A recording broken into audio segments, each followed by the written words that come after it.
It is my pleasure, really a pleasure, to introduce a valued colleague and somebody who I consider a friend, Dr. Derrell Acon. And he is a real triple threat in the opera world. He is a scholar, a singer, and a high-level administrator. He has taught courses, the Musician in Society at the University of Cincinnati College Conservatory of Music. He's taught an online seminar, the Viva Verdi, Why Verdi and Gang would be BLM activists, which I totally wish I could have gone to last summer, but sadly I was also teaching right around the same time. He has held the Fulbright and Mellon Foundation fellowships and has some publications. You can definitely get his full bibliography and well, probably not the full one, but a lot on the website. He's an incredible singer. His recent roles include Rocco in the Heartbeat Opera's Fidelio, which is Heartbeat Opera, I think, was just featured in the New York Times yesterday or today, and they're doing such exciting things. And one of their big projects was to put together over the pandemic this Fidelio and Lieder, Schubert and Schumann Lieder, and African-American art songs, Harry T. Burley, Florence Price, just a wonderful production. But in addition to being involved with that, Heartbeat also did a production of Fidelio, and Dr. Acon sang in both the online version as well as the opera version. He has been involved with, and perhaps most famously recently, with the Pulitzer Prize winning production of the Central Park Five by Anthony Davis with Long Beach Opera, which I got to see in June of 2019 and was just incredible. Dr. Acon is the Director of Engagement and Equity at Long Beach Opera and the Arts Equity Specialist for Opera America New Works Forum. He has over 15 years of experience as an equity, diversity, and inclusion practitioner, and he continues to establish himself as a leader in classical music, education, ethnic studies as it relates to the role of the artist activist. And he has become a central voice and a critical voice in the recently established Black Opera Alliance. Dr. Acon is both an incredibly dynamic and exciting speaker and has provocative titles, which I will let him explain this as we are moving into his keynote speech. I want to please join me in welcoming Dr. Derrell Acon. Thank you so much, Dr. André. It is indeed a pleasure to be in the same room, virtual room albeit, with you as always. Thank you to the International Contemporary Ensemble, Ross and Bridget, and Jennifer there. I am so grateful for this opportunity. You know, I want to make 3 acknowledgements before we get into the meat of my presentation. The first being that here in Los Angeles County, I am on the land of the Tongva people. Secondly, I would like to make an acknowledgement of Black women whose care and support and strength has gotten me to where I am. And in support of that acknowledgement, I have a couple brief quotations from W.E.B. Du Bois that I want to share. Du Bois, as you'll soon learn, is going to play a central role in my presentation today. And so I thought I would start right at the top. The first being, but what of Black women, he asks. I most sincerely doubt if any other race of women could have brought its fineness up through so devilish a fire. And secondly, he says, perhaps even higher than strength and art loom human sympathy and sacrifice as characteristic of Negro womanhood. The final acknowledgement I'd like to make is simply that this presentation, as it would happen, is going to include quite a bit of profanity, just given some of the material that I will present. And so I want to acknowledge that and offer that if anyone is uncomfortable with that prospect, that I will not be offended if you were to step away from your computer when moments like that happen, or forgo the presentation altogether. I totally understand our sensibilities and respect those. So the first thing I want to do is really get into why I chose this title. Poems are bullshit, demanding Black space and opera. This is from an Amiri Baraka poem called Black Art. And I'll just give the first several sentences of that poem. He says, poems are bullshit unless they are teeth or trees or lemons piled on a step, or Black ladies dying of men leaving nickel hearts beating them down. Fuck poems and they are useful. What they shoot come at you. Love what you are. Breathe like wrestlers or shudder strangely after peeing. We want live words of the hip world, live flesh and coursing blood, hearts, brains, souls, splintering fire. At the conclusion of this poem, and this will really act as my primary point of departure from Baraka's poetics, he says, clean out the world for virtue and love. Let there be no love poems written until love can exist freely and cleanly. Let Black people understand that they are the lovers and the sons of the world and the sons of warriors and lovers, and our poems and poets and all the loveliness here in the world. We want a Black poem and a Black world. Let the world be a Black poem and let all Black people speak this poem silently or loud. And I'll get more into Baraka later in my presentation, but I began there because it gets at the heart of what I want to discuss here in terms of demanding Black space in opera. Over these past several days, you have heard my brilliant colleagues talk about Afro-Diasporic opera and the most contemporary installments to that genre. There have been composers, scholars, educators, artists in conversation about how best to cherish, present, produce that work. And as someone, as Dr. Andre said, who is heavily involved in the administrative aspect, the activist aspects of this field, I just want us all to be very clear about the landscape within which we are trying to do this work, because I believe that some barriers are inherent to the current landscape, and only if we are truly transparent and honest and relentless about identifying those barriers will we have any real chance at letting these magnificent pieces of Black opera flourish and persist into the future of the canonical operatic art form in America and internationally. And so this idea from Amiri Baraka about the poem and how they are bullshit, in his words, unless they have meat and teeth behind them, is an idea that I want to cross apply to the work we do in opera, because I personally believe that opera is bullshit unless it is teeth or lemons or trees piled on a step, right? I think until we are able to solve the issue of racial inequity and injustice in this art form, and by extension in society, a lot of the opera we produce is for naught, because the art form fails to reach its potential, fails to function as it has historically functioned, and therefore we all do well for ourselves in identifying the ways in which each of us can demand Black space. And I want to reiterate, each of us, Black and non-Black, can demand Black space so that this magnificent Afro-diasporic opera is allowed to the fore and is allowed to be authentically brought into the canon.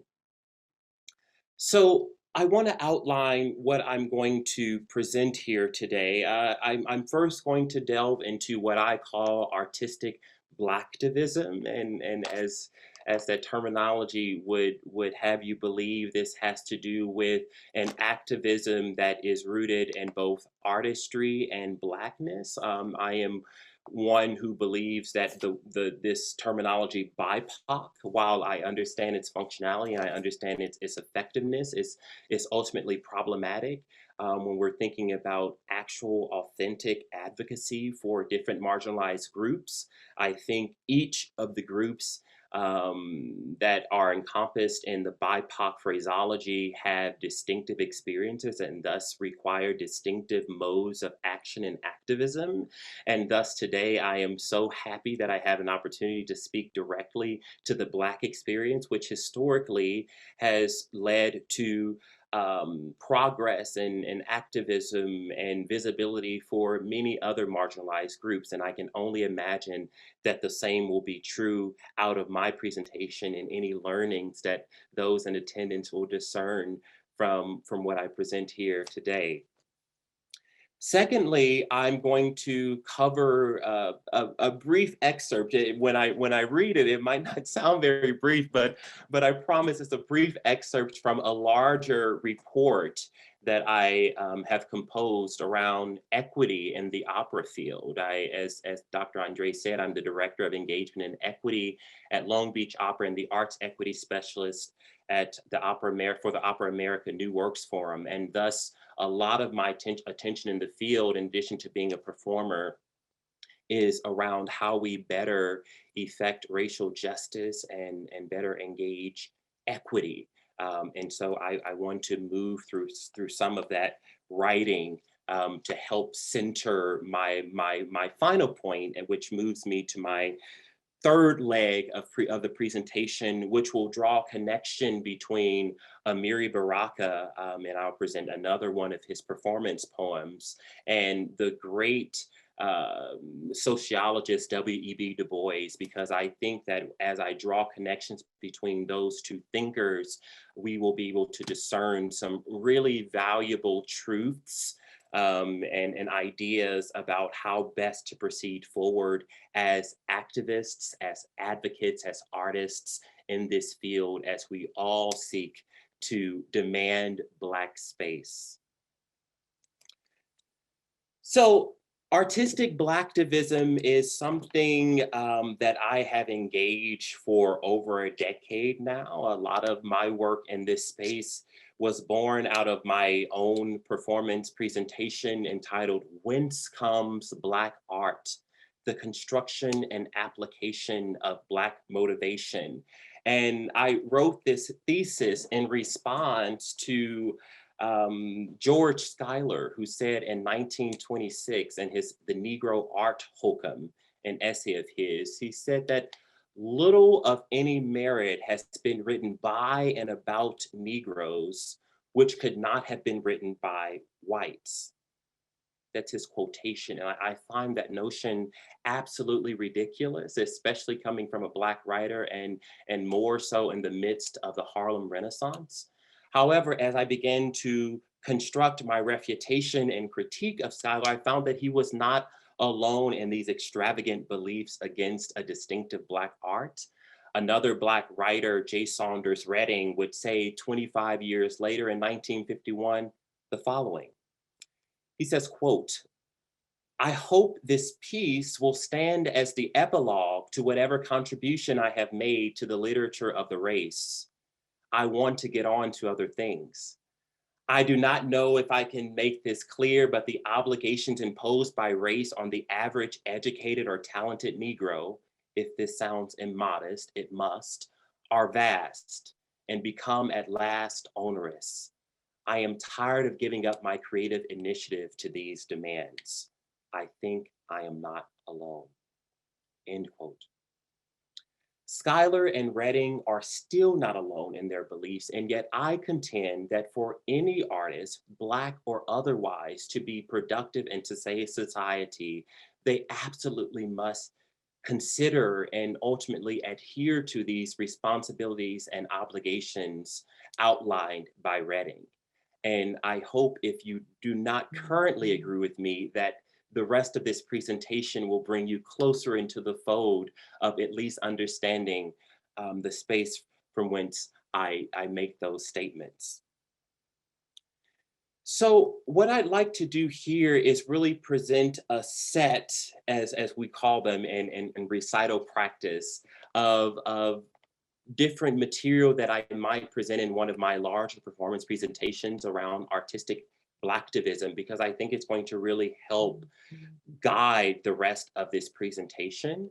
And so with that in mind, I'm going to move directly into three pieces. The first being an excerpt from W.E.B. Du Bois's 1903 text, The Souls of Black Folk. And this is his conception of double consciousness, a concept that both Dr. André and I share in great enthusiasm around its effect and accuracy.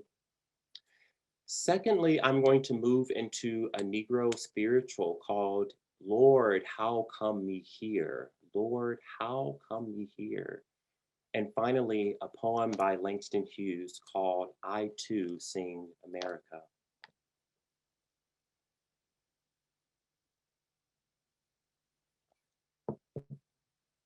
After the Egyptian and Indian, the Greek and Roman, the Teuton and Mongolian, the Negro is a sort of seventh son, born with the veil and gifted with second sight in this American world, a world which yields him no true self-consciousness, but only lets him see himself through the eyes of the other world.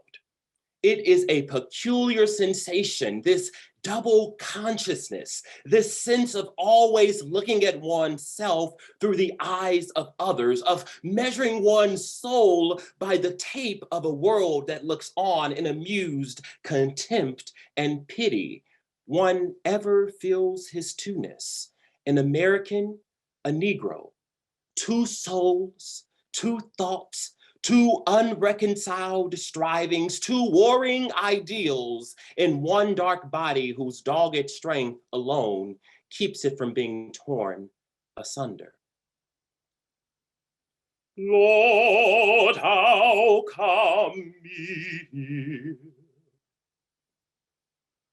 Lord, how come me here? Lord, how come me here? I wish I never was born.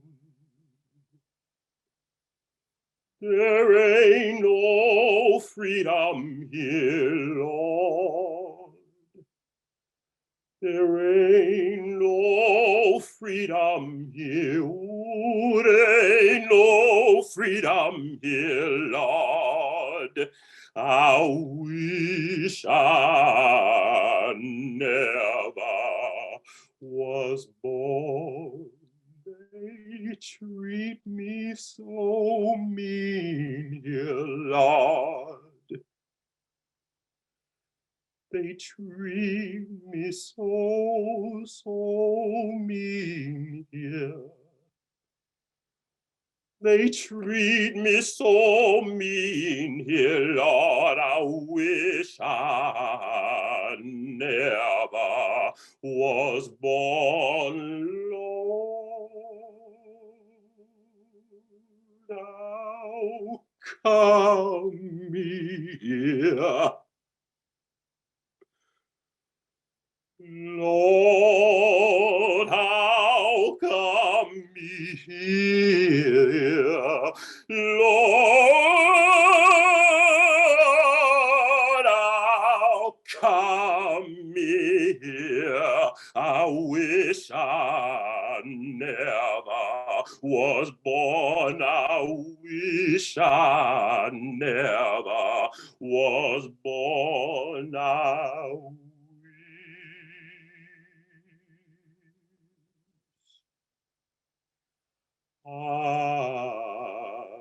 never was born.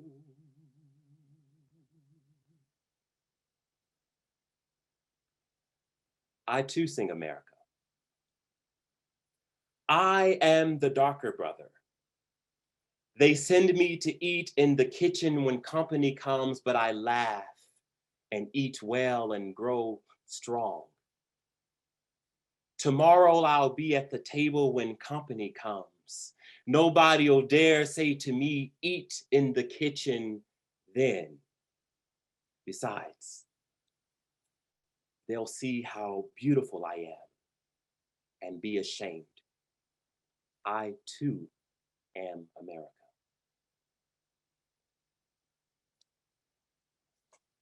As I hope is immediately and easily gathered from that particular combination of pieces, there is a certain quality derived from double consciousness that makes the Black perspective one that is unique in American society, especially, and I would argue, internationally in this Afro-Diasporic space.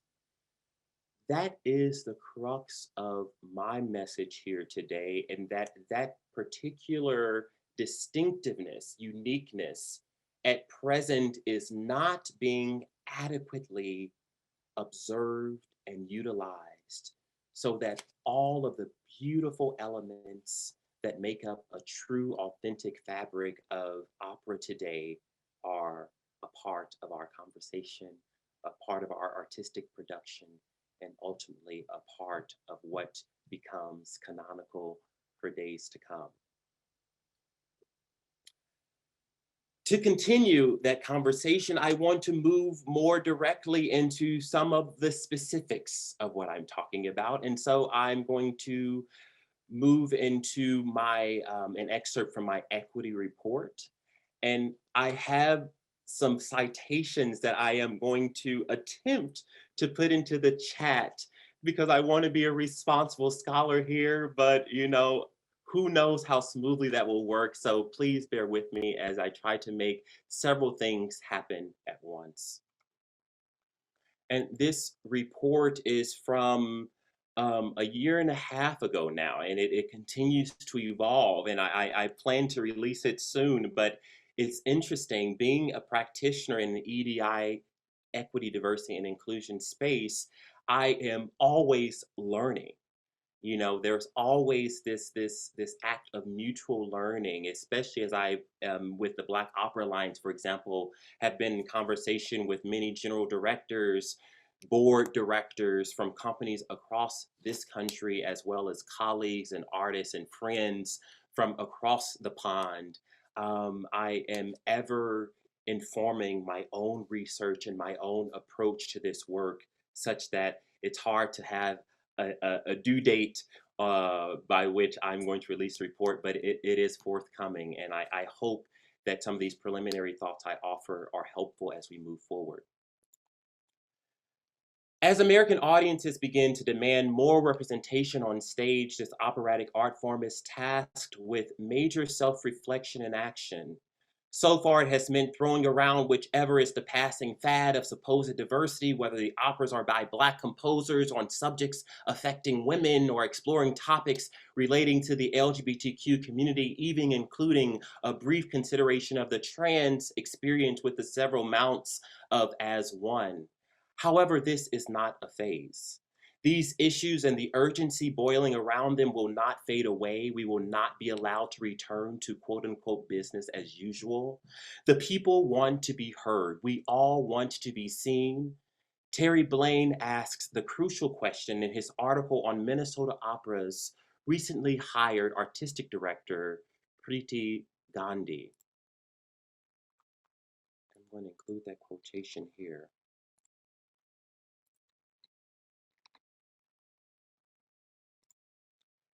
He says, talk is good, but how will opera companies more accurately reflect the range of social and ethnic identities we see in the broader community?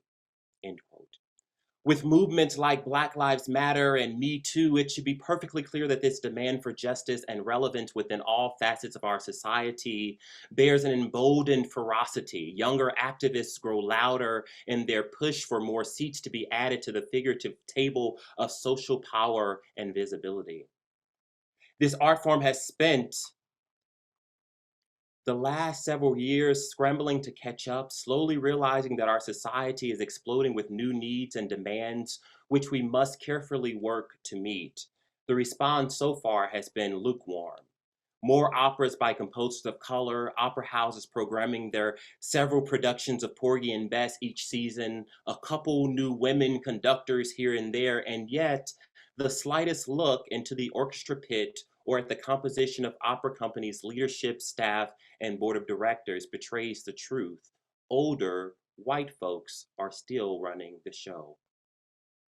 Structural change looks different than this. Even as we achieve moderate success at bringing more women and LGBTQ individuals into the fold, the opera field cannot seem to shake a lingering racism that continues to bar individuals of color from the positions in which we would benefit from them most. To give a sense of the scope of this problem, one needs simply consider Michael Paulson's findings in his recent article on the progress in the straight theater world. This is doors open for women and people of color at top ranks of American theater. And here is that citation.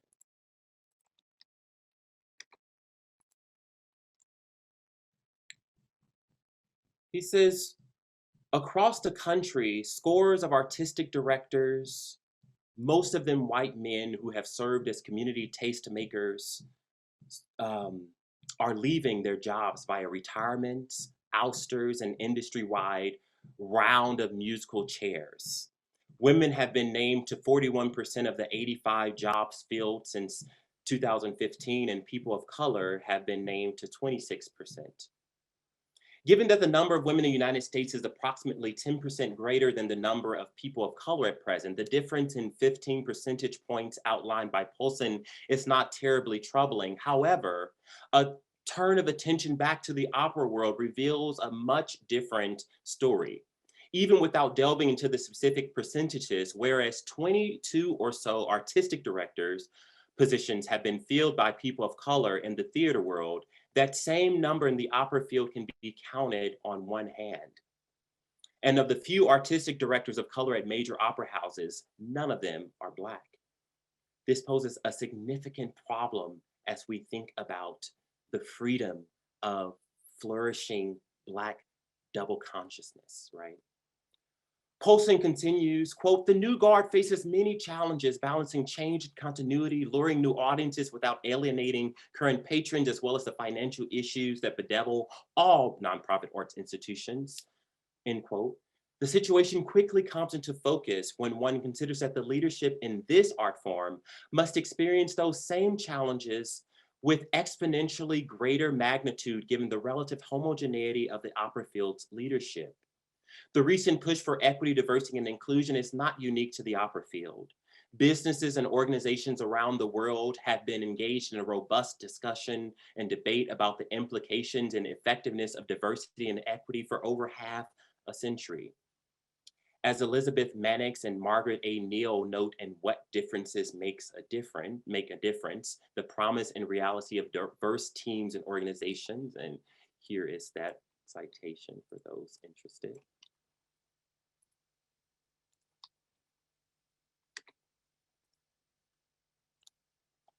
A belief that has developed among lay people, management scholars, and societal scientists alike that diversity in teams will lead to a direct increase in the variety of perspectives brought to a problem, to opportunities for synergistic knowledge and information sharing, and hence to greater creativity and quality of team performance. Both for policy reasons and perhaps out of a rosier than warranted interpretation of the extant research on the topic, diversity has been credited with myriad positive outcomes for team performance. However, when one reviews almost 50 years of social science research on diversity in teams, the reality appears much less clear-cut. The primary focus of this wealth of research has been on identifying the elements of team diversity that most aggressively mediate overall performance. While it is frequently conceded that diversity leads to a wider range of creative ideas and better productivity overall, the debate has also led to a varied attempt to reconcile the concerns around emotional conflict.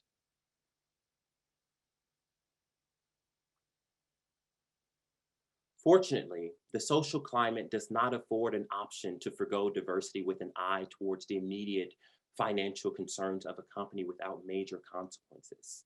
The push for more seats is persistent and relentless. Organizational strategies that do not succumb to this framework cannot gain traction beyond the realm of the theoretical.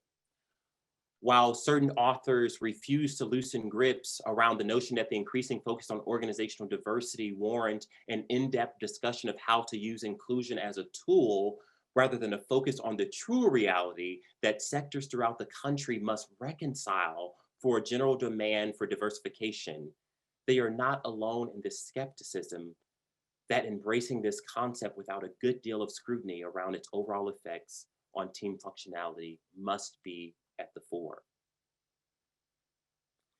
Lisa Hope Pellet, Kathleen M. Eisenhart, and Catherine R. Sheen have the following to say in their analysis of work group diversity, conflict, and performance. And let me find that citation. It's here.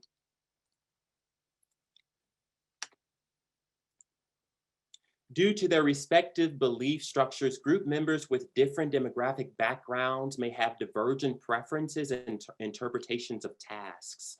These divergences are likely to manifest themselves as intergroup task conflict. As diversity within a work group increases, such task conflict is likely to increase. Increased diversity generally means there's a greater probability that individual exchanges will be with dissimilar others. Members are more likely to hear views that diverge from their own, so intergroup task conflict may become more pronounced, end quote. This document on equity and inclusion takes these key findings as the backdrop to a clear and immediate need for a closer look into how this body of scholarship applies to the operatic art form. In fact, as relates to the broad range of research and initiatives around these subjects in both the business and nonprofit sectors, operatic efforts lag terribly and are slow moving. This field in the era of EDI has not made concerted progress in reflecting the full spectrum of team composition strategy in any of its efforts to move with the times. Mannix notes, quote, "The earliest arguments for diversifying work groups and organizations focus mainly on the injustice of discrimination and exclusion, and legal and moral issues still predominate in many discussions of diversifying the American workforce. These arguments are certainly still valid. However, at some point, the conversation also came to encompass the idea that diversity is good for business. Yet this art form remains quite lost in its reluctance to explore the structural changes necessary to this organizational model itself." So I'm going to stop there from reading from this larger document and point out this key idea that not only is diversity something that is good in terms of being agents of change and those who are seeking justice and equity, but it has been proven over and over and over that it is a good business model because not only are your teams creating more productively, but it has also been proven with data that statistically, the more diverse teams are, the better the financial returns. And we can look at specific examples like the Porgy and Bess that is about to be remounted at the Met and how there were additional performances added to that, this all Black cast, right? Or if you think about Blue or Fire Shut Up in My Bones or the Central Park Five and how oftentimes these operas enjoyed full houses of patrons eager to see the stories about the Black experience told in an authentic manner by Black artists performing Black stories. And yet, as I said, we still lag behind business and other nonprofit sectors. And thus, I am wanting us all to turn up the heat. I consider this current period in our operatic art form to be urgent, and we are experiencing what I consider to be an emergency. In fact, several months ago on a panel with Opera America colleagues, I said that I wish Opera America would declare a state of emergency, that more artistic directors, more general directors are sought from Black experiences and other non-white experiences, because at present, there are no Black artistic directors at major companies. And I don't know how much more passionately I can say that before we understand how big of a problem that is, when so many stories are told on the Black experience and millions of dollars are made each year on the backs of this trauma.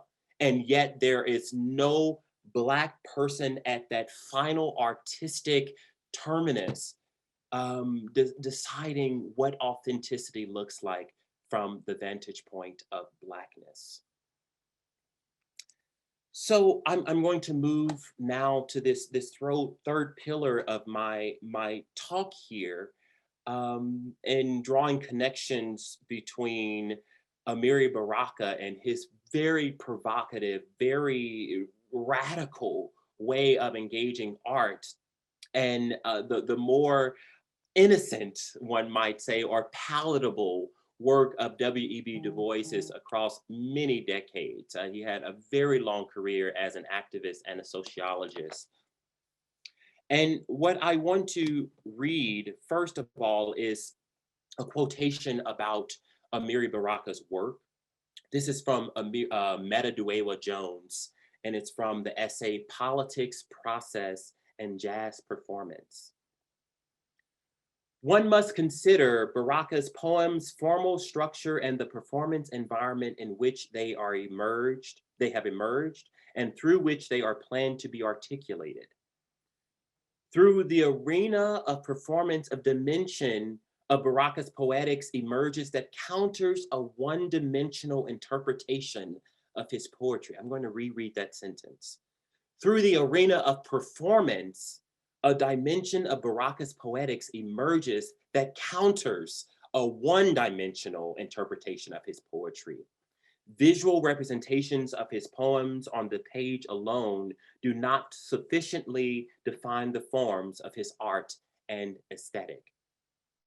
What I think is important about Duewa Jones's words here is that it gets at something that is going to be one of my key takeaways in today's presentation, that one must disabuse oneself from this idea that any performance has this one dimensionality to it, right? There's always some undercurrent, some coded message, whether it be political or whether it be born out of the experiences of the artists who are telling that story.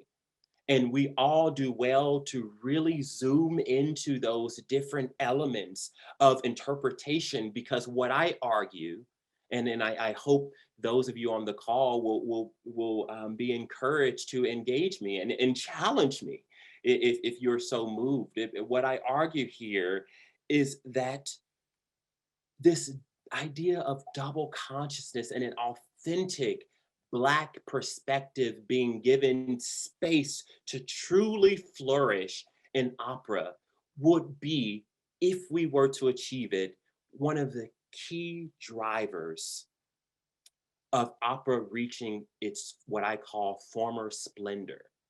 Opera, I am, a scholar of 19th century opera, someone who is very keen to talk about the ways in which Giuseppe Verdi, for example, dealt with his heroines and how he used the sadistic relationship that opera can sometimes have with female characters as a source of teaching and learning and ultimately activism of sorts.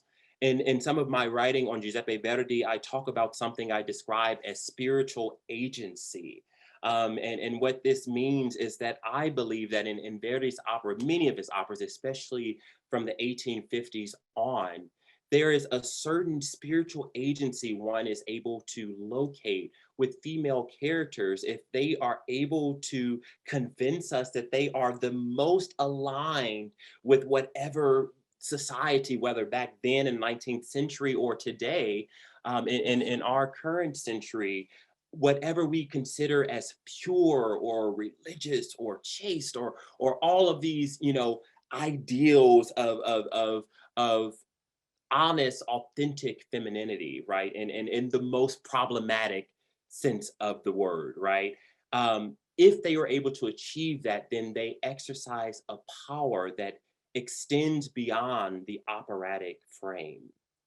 And so an example of this, and that's not the subject of this current discussion, but a brief example, if you think about in Ballo in Maschera from 1859, the character Amelia, we have this king character, Ricardo or Gustavo, depending on which version you're viewing, who is, spends the entire opera trying to steal his best friend's girl. That's the TLDR version of it. That he spends the entire opera doing that, trying to get with this woman who is married to his most trusted advisor and his friend.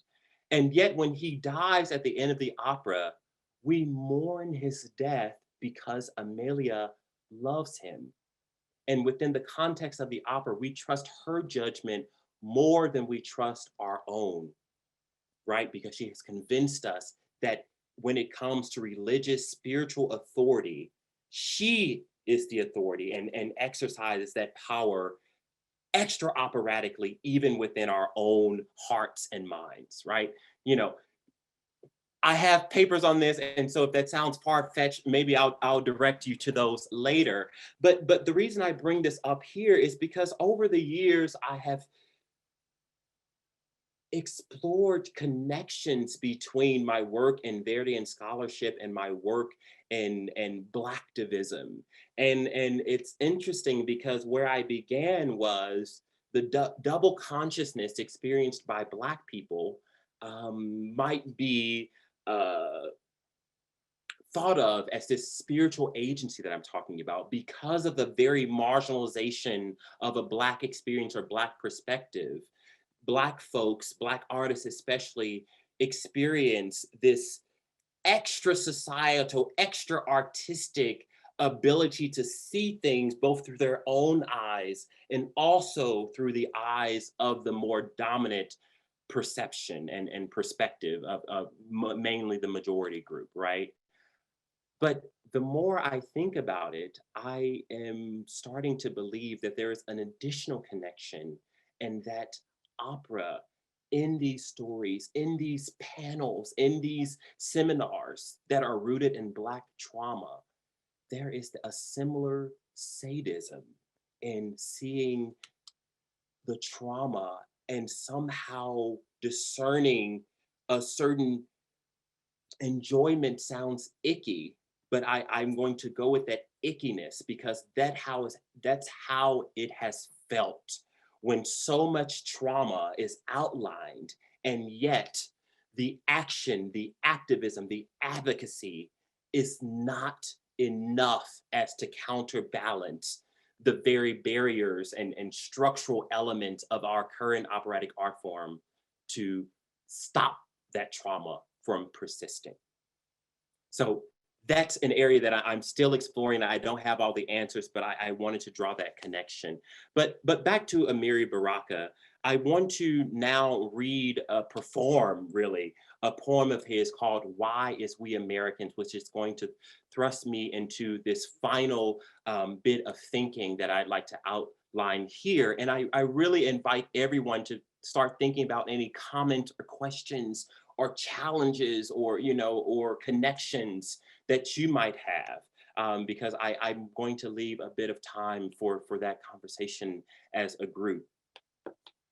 But this is Why Is We Americans by Amiri Baraka. Why is we Americans?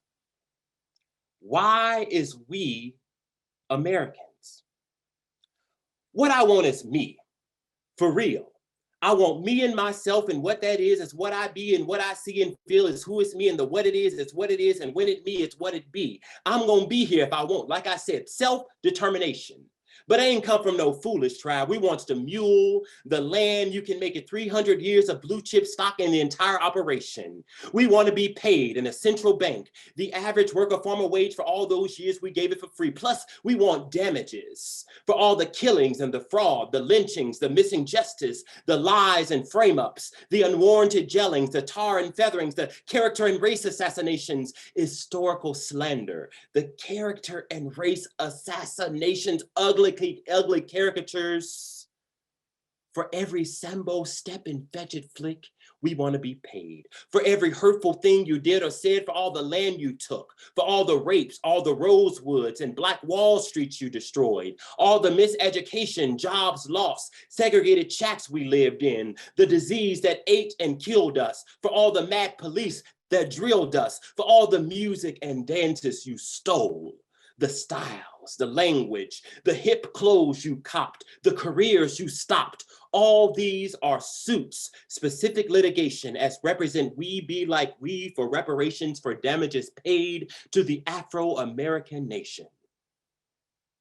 We want education for all of us and anyone else in the Black Belt hurt by slavery, for all the native peoples, even them poor white people you show all the time as funny, all them Abners and Daisy Mays, them Beverly Hillbillies who never got to know Beverly Hills, who never got to Harvard on their grandfather's wheels. We want reparations for them, right on.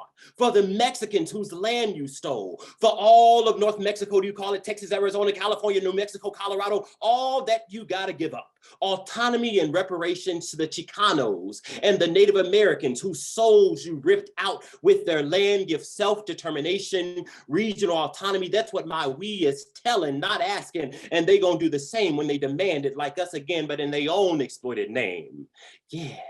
The education, that's right, 200 years, but we want all the cash. We want a central stash, a central bank with democratically elected trustees and a board elected by us all to map out from the referendum we set up what we want to spend it on to build that Malcolm sense self-determination is self-reliance, self-respect, self-defense, the wheel of what the good Dr. Du Bois beat on, true self-consciousness, simply the psychology of freedom.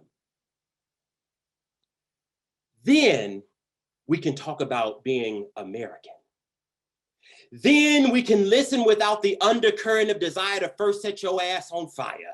We will only talk of voluntary unity, of autonomy as vective arms of self-determination. If there is democracy in you, this is where it will be shown. This is the only way we as Americans, this is the only truth that can be told. Otherwise, there is no future between us but war. And we as rather lovers and singers and dancers and poets and drummers and actors and runners and elegant heartbeats of the sun's flame. We is at the silence of our silence and sit down. We is at the end of being under your ignorant smell, your intentional L, either give us our lives or plan to forfeit your own.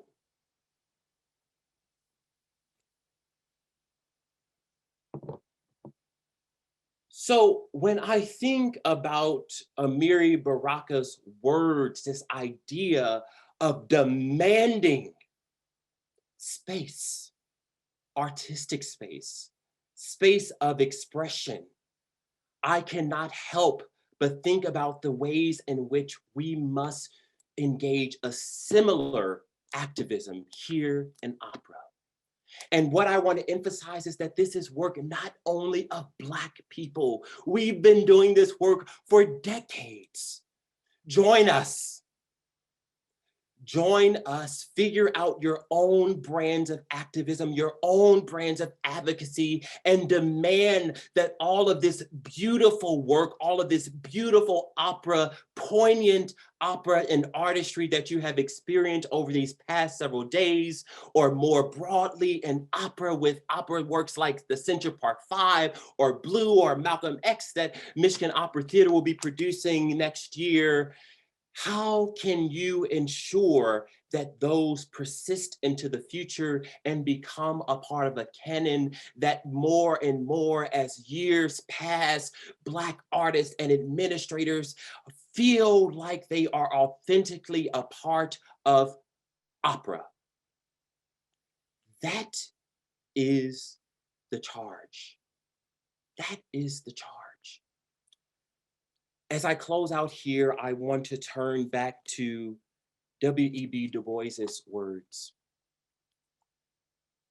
In his much later writing called My Evolving,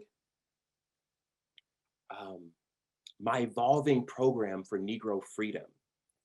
This is about 45 years after the Souls of Black Folk, just to give you a sense of how long his career was, and maybe more importantly, how long he was attached to this fight. He talks about 3 different ways in which we can ensure Negro freedom, is what he called it back then. Today, I'm going to call it Black space. Black space to be free, Black space to express, Black space to breathe, right? So he says the hope of civilization lies not in exclusion, but in inclusion of all human elements. We find the richness of humanity not in the social register, but in the city directory. Not in great aristocracies, chosen people and superior races, but in the throngs of disinherited and underfed men. Not the lifting of the lowly, but the unchaining of the unawakened mighty will reveal the possibilities of genius, gift, and miracle and mountainous treasure trove, which hitherto civilization has scarcely touched, and yet boasted blatantly and even glorified in its poverty. And worldwide equality of human development is the answer to every meticulous taste and each rare personality. That paragraph is probably my favorite paragraph in from any piece of scholarship, because it speaks so beautifully these many decades later about how we synthesize the beauty, the uniqueness, the productivity of a double consciousness, a distinctive perception of our world that would help fill out the magnificence, the glory, the eminence of the operatic art form. So I'm going to close with thoughts for reflection as we move into some questions and comments from those in attendance. The first is from James Edward Smethurst in 2003. He said, Black culture is something that develops over time and yet is strangely present in its entirety in a single performance. More specifically about music, my last quotation is from Kathleen Marie Higgins' book, The Music of Our Lives, when she says, music makes us feel ourselves to be connected with our larger social context. Because we respond to music physically, this connection is visceral as well as emotional. It is valuable to ethical living, for it extends one's sense of immediate concern beyond one's private person. It extends the range of one's identity by dissolving one's sense of a barrier between oneself and the rest of humanity. Thank you. At this time, I know we don't have a ton of time here, but if there are any immediate questions, in addition to directing you to my personal email address, which is my first and last name @gmail.com, I would love if we could field a few questions and comments right here in the space. Sure, I'm going to jump in and just say thank you, Derrell, Dr. Acon. This was so amazing. Our we technically, we only have a couple of minutes, but I have gotten permission that if people want to stay and it's okay for you to leave, this was billed as an hour, you are welcome to leave, but we are going to stay on for a few more minutes to have conversation. Also, since we're recording this, you can put your question in the chat, or if you want to, we can unmute you. You can raise your hand, and but you will be recorded. So just to let you know about that. Last thing I'll say is you're getting your question together, and please feel free to put your hand up under reactions, because we can't see you, unfortunately, but that'll bring you to the top of the screen. Put your question in the chat. Last thing I'll say is that the last session that we have, or the penultimate session, sorry, our last session is scene 5, 7 to 9, when we'll be watching Cry of the Third Eye by Lisa E. Harris. Our next session from 5 to 6:30, scene 4, The Future of Black Opera, is an excellent place to bring these up, and Dr. Acon will be joining us. So as you're thinking of these things, if you don't get it right in these next few minutes, there will be more time. So let's see. We've got a question right away from Mark Sandberg. Mark, do you want to, okay, we've got a bunch of things. And Allison Lewis, I get the sense that we've got 2 things. Mark, do you want to unmute, or would you like me to, or should we unmute Mark? Or, and then I'm thinking Allison might have a question. So is Mark Sandberg, I know time is of the essence. Let me start with the question, and then maybe if we find him, we can unmute him. Is the double? I see Mark there. I think he's ready if someone can unmute him. Okay, right. I don't think people have those superpowers, but Ross and Bridget do, if we could. Let's see, feel free. Hi everyone. I'm looking for Mark on the manifest here, and I see, and you are unmuted. Mark, go ahead. Oh, thank you, Derrell, for that very, very powerful performance. The double consciousness, is that an asset or a liability? Is it a barrier to wholeness, or is it a way to leverage yourself to wholeness? I think it can be both, and what I'm advocating for is that we really lean into the former and embrace double consciousness as an additional uniqueness of perception and perspective. You know, one of the great barriers at present in terms of achieving true equity is that all perspectives are not allowed into the fore with any relative authenticity. And I think double consciousness can be used as a tool to embrace and celebrate, particularly the Black perspective, right? And this understanding that any Black perspective at present, given the marginalization, given the history of our people, is going to be rooted in double consciousness. And so the more we can let that double consciousness flourish and inform art, the better we're going to get to achieving any real racial equity and justice here. Thank you, Mark. Thank you, Mark. I see Allison Lewis has a question, and if you would like, you are able to unmute yourself. Allison? Oh, hello, sorry. Was working on it here. Hello, thank you so much. It was such a great presentation. I love the way that you included performance into it. I thought it was so wonderful. I guess I'll just read this since I wrote it here. But you brought up, my question lies in the work of DEI, diversity, equity, inclusion, which you obviously talked about a lot. And more recently, this idea of belonging. Authors and researchers like Sarah Ahmed and Dylan Rodriguez tell us that inclusion and diversity initiatives are often themselves actually tools of white supremacy. They assume that the absorption of Black art and Black bodies into white supremacist institutions does the work of not being racist. It allows institutions, opera houses, to individualize their issues with race and assume that they have been doing the work basically by including Black bodies in positions of leadership. They will simply cure the institution of their racism, placing the responsibility of not being racist on the newly included or hired Black people. Do you believe Black artists in opera should be demanding inclusion, or is Black opera actually a place for dismantling the very institution that is that has been opera for a long, long time?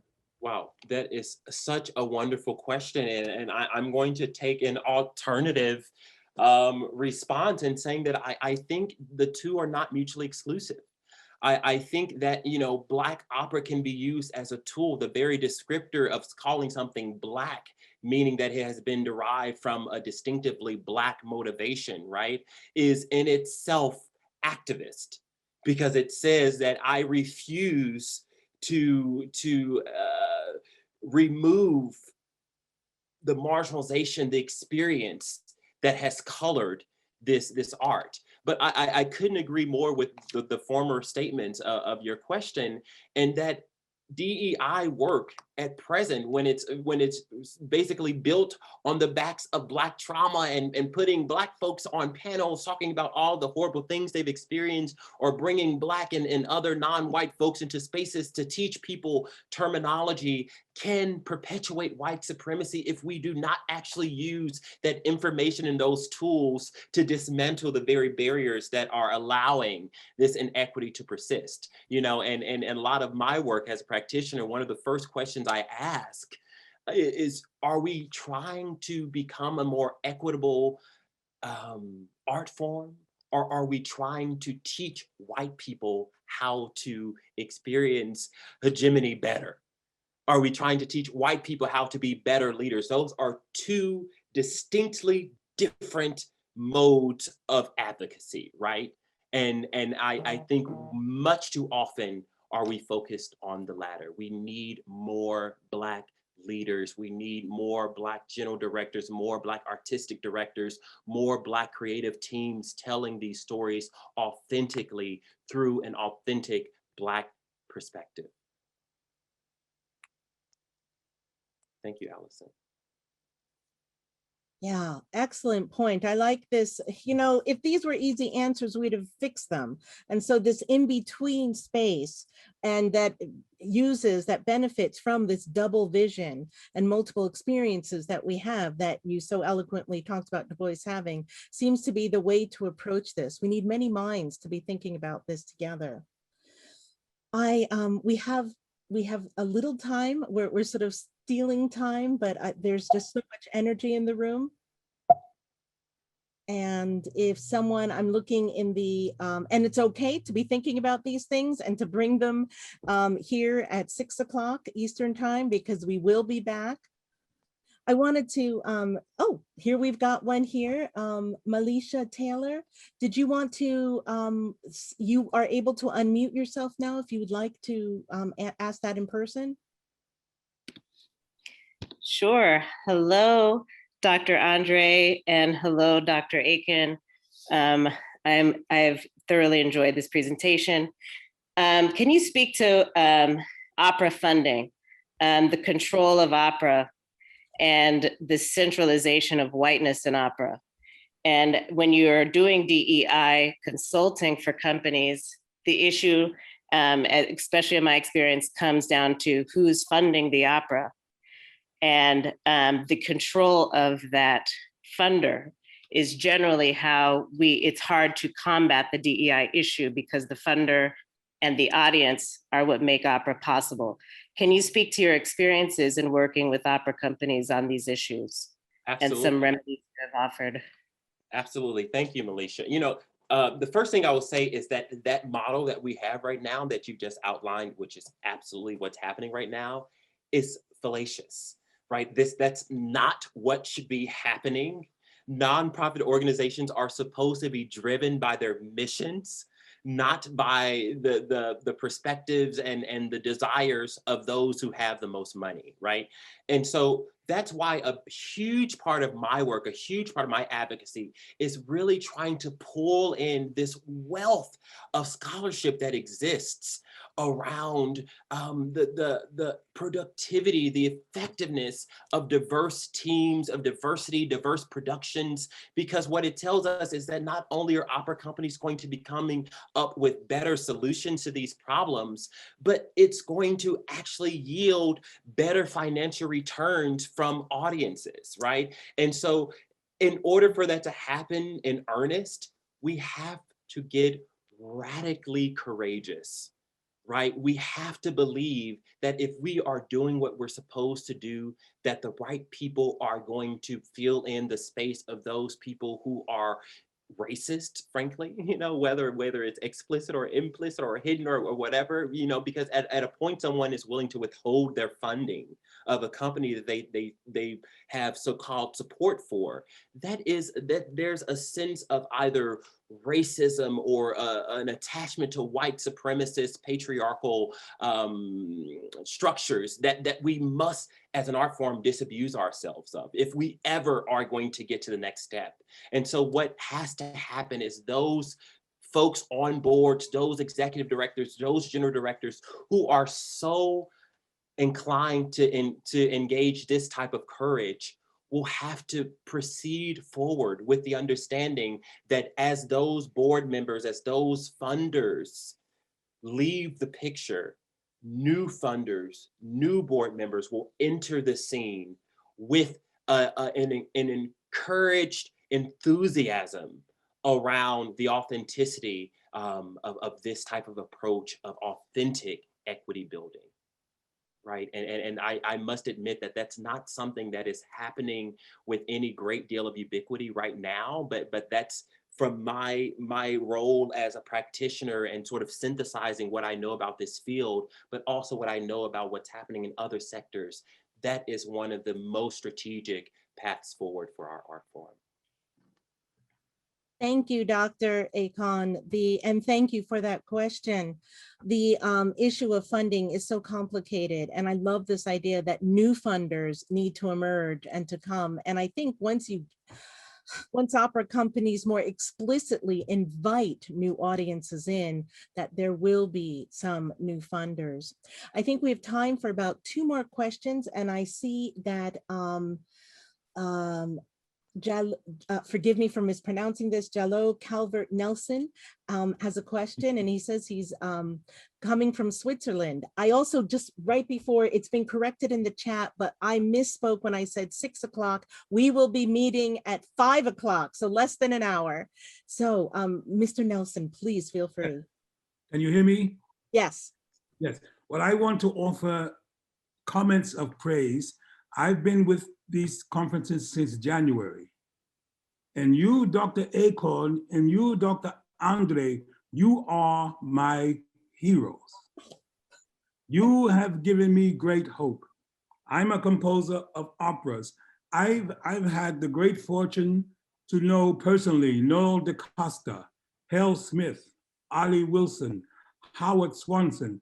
And at 17 years old, I had the great honor to sit at the feet of the great William Grant Still. So this is what I'm standing on. And you have to realize what you have done. 1 year ago, we didn't have this. So you have to know, even with these first steps, you've made a revolution. You've made a revolution for Black music and Black opera in America. And it's so inspiring to know this, because I'm here in Switzerland for 27 years, fighting this kind of lonely battle, because when they think of a composer of classical music, I'm not the pitcher, you see? So I've had this lonely battle here, fighting to try to be accepted as a Black composer of classical music. So it's been very, very inspiring to come along on this journey with you since January. And the most amazing thing is, I wrote 3 months ago a letter to the artistic director of the Opera de Paris about diversion. And I thought, well, this guy's not gonna write back to me. Well, on Monday coming, he wrote back to me, and I will have a meeting with him about doing an opera with the Opera de Paris.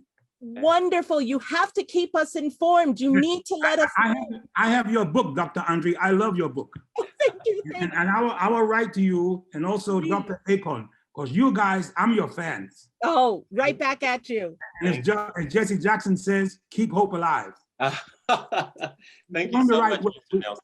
You've made a revolution in this 1 year. Really, you've made a revolution. And my hat's off to you. And keep the faith, and we keep in touch. Oh, absolutely. Thank you so much. You know, it's like 10:30 at night in Switzerland. I have my you know. Your fuel. Yeah, I got my fuel. But it's a celebration. And thank you for all you have done. All you've done. Thank Peace and love. And we keep in touch, okay? Yes, absolutely. Okay. Ciao, ciao. Ciao. Ciao. Ciao. Ciao. Wow, that's incredible.